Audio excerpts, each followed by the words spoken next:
Rastet e atakut kardiak po njohin rritje kohë të fundit. Mjeku kirurg i kardiologjisë hemodinamike në Vjenë, Aurel Toma, thotë se ka rritë rast tek moshët e reja pasi nuk bën kontrolle, ndërkohë faktorët kryesorë janë duhani, ushqimi dhe tensioni i lartë, me këtë fundit që mjeku Toma konsideron një vrasje të fshehur. Faktorët kryesorë janë, siç e dimë, është duhani, është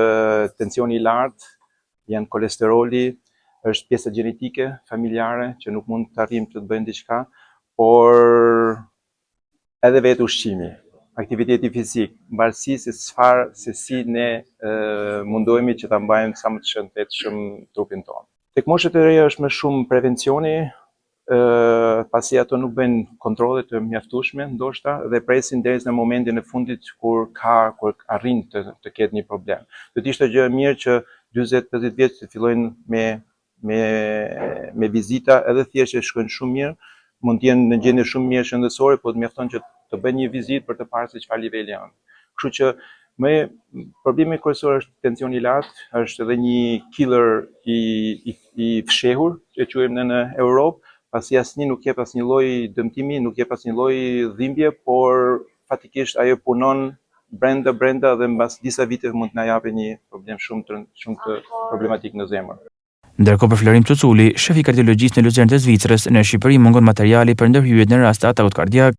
Unë besoj se infrastruktura është këtu, ajo që mungon më shumë është materiali, sepse materiali është i shtrenjtë dhe ai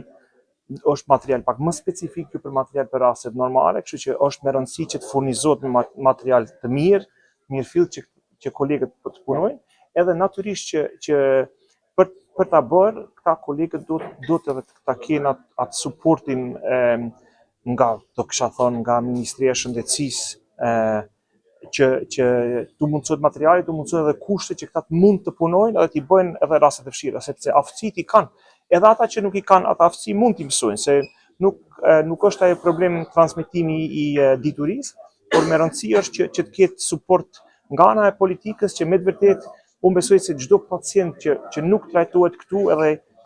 harxhon të holla diku jashtë vendit, edhe janë të holla të humbura, sepse edhe u bën të lashe familjarëve, edhe dikush do të udhtoj larg pse, sepse unë në Zvicër nuk kam 4 duar, edhe unë kam 2 duar, që